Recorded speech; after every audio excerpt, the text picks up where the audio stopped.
शालेय अभ्यासक्रमात वृक्ष संवर्धन संकल्पना समाविष्ट करण्याबाबत अभिनेते सयाजी शिंदे यांनी घेतली शालेय शिक्षण मंत्री महाराष्ट्र राज्य नामदार दादाजी भुसे यांची भेट।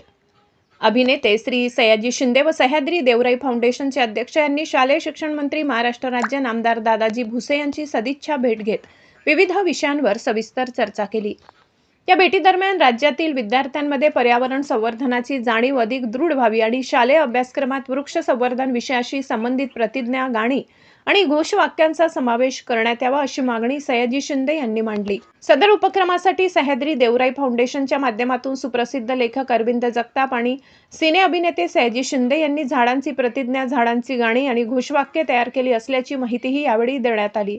महाराष्ट्रातील सर्व विभागातील प्राथमिक, माध्यमिक, उच्च माध्यमिक विद्यालय तसेच महाविद्यालयांमध्ये जसे दैनंदिन राष्ट्रगीत व राज्यगीत म्हणणे बंधनकारक आहे, त्याचप्रमाणे विद्यार्थ्यांनी झाडांची प्रतिज्ञा, झाडांची गाणी व घोषवाक्य नियमितपणे म्हणावीत, यासाठी शालेय शिक्षण विभागाने उपक्रम अभ्यासक्रमात समाविष्ट करून शासन निर्णयाद्वारे आदेश पारित करावे अशी विनंतीही यावेळी सयाजी शिंदे यांच्या वतीने शालेय शिक्षण मंत्री महाराष्ट्र राज्य दादाजी भुसे यांना करण्यात आली। शासन स्तरावर याबाबत सकारात्मक विचार करून वृक्ष संवर्धनाबाबत जागृती निर्माण करणारा हा उपक्रम यशस्वीपणे राबविण्यासाठी योग्य ती भूमिका घेतली जाईल असे आश्वासन मंत्री दादाजी भुसे यांनी दिले। खानदेश सुपरफास्ट न्यूज प्रतिनिधी, मुंबई।